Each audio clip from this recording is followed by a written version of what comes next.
अभी कुछ साथी चिंता कर रहे थे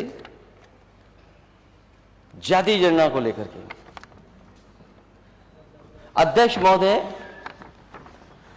पूरा देश चाहता है जाति जनगणना हो, और अंतोगत्वा मैं कहता हूं, on the floor of house कह रहा हूं, मैंने पहले भी प्रेस में कहा, ये बीजेपी के लोग भी जाति जनगणना में खड़े हो जाएंगे। देखिएगा, ये समय आएगा कि बीजेपी के लोग भी कहेंगे हां जाति जनगणना होनी चाहिए। पूरा देश चाहता है। कभी कभी ये आरोप लगता है कि समाजवादियों ने क्यों नहीं किया। मैं केवल एक एग्जांपल देना चाहता हूं अध्यक्ष महोदय आपके माध्यम से, कि जिस समय मेरिट की भर्ती हुई थी पुलिस की, और उसी समय एक फैसला आ गया था आरक्षण को लेकर के, हाई कोर्ट और सुप्रीम कोर्ट के झगड़े के बीच में हम लिस्ट को नहीं जारी कर पाए थे पुलिस भर्ती की। वो मेरिट की भर्ती थी, रिजल्ट बन चुका था, और जब कोर्ट के आदेश के बाद वो सूची जब जारी की गई, तो जो सूची जारी की थी उसमें पहले जो व्यवस्था थी आरक्षण की, उस व्यवस्था के तहत वो सूची बनी थी और उस सूची को जारी कर दिया गया था। लेकिन कुछ अधिकारी और सरकार क्योंकि नई आ गई थी, तो सरकार ने कहा कि नहीं, ये पुरानी आरक्षण व्यवस्था नहीं लागू होगी, नई आरक्षण व्यवस्था लागू होगी। और जब नई आरक्षण व्यवस्था लागू के तहत वो सूची जारी की गई, तो 1700 नौजवान जो पिछड़े थे, दलित थे, उन्हें नौकरी से बाहर निकाल दिया गया था। उनकी भर्ती जनरल में हो गई थी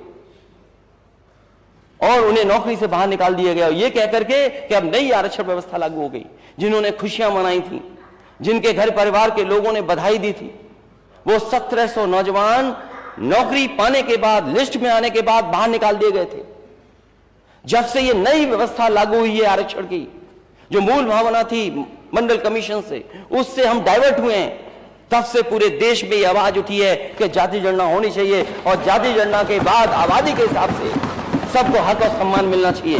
क्या यही तो सबका साथ सबका विकास है? क्या हम गलत बात कह रहे हैं क्या? सबका साथ सबका विकास तभी संभव है जब जाति जनगणना हो, और जिसकी जितनी आबादी है उसके हिसाब से उसको आरक्षण और हक और सम्मान मिल जाए। क्योंकि सरकार में रहना है, इसलिए विरोध करना जरूरी है। सरकार में क्योंकि लॉलीपॉप मिल गई है, कुछ केक पेस्ट्री भी खा रहे होंगे, लड्डू भी खा रहे होंगे सरकार के, इसलिए सरकार के खड़े रहना है। और कुछ लोग तो फिल इन द ब्लैंक्स है सरकार के, रिक्त स्थान भरो, फिल इन द ब्लैंक्स है कुछ लोग।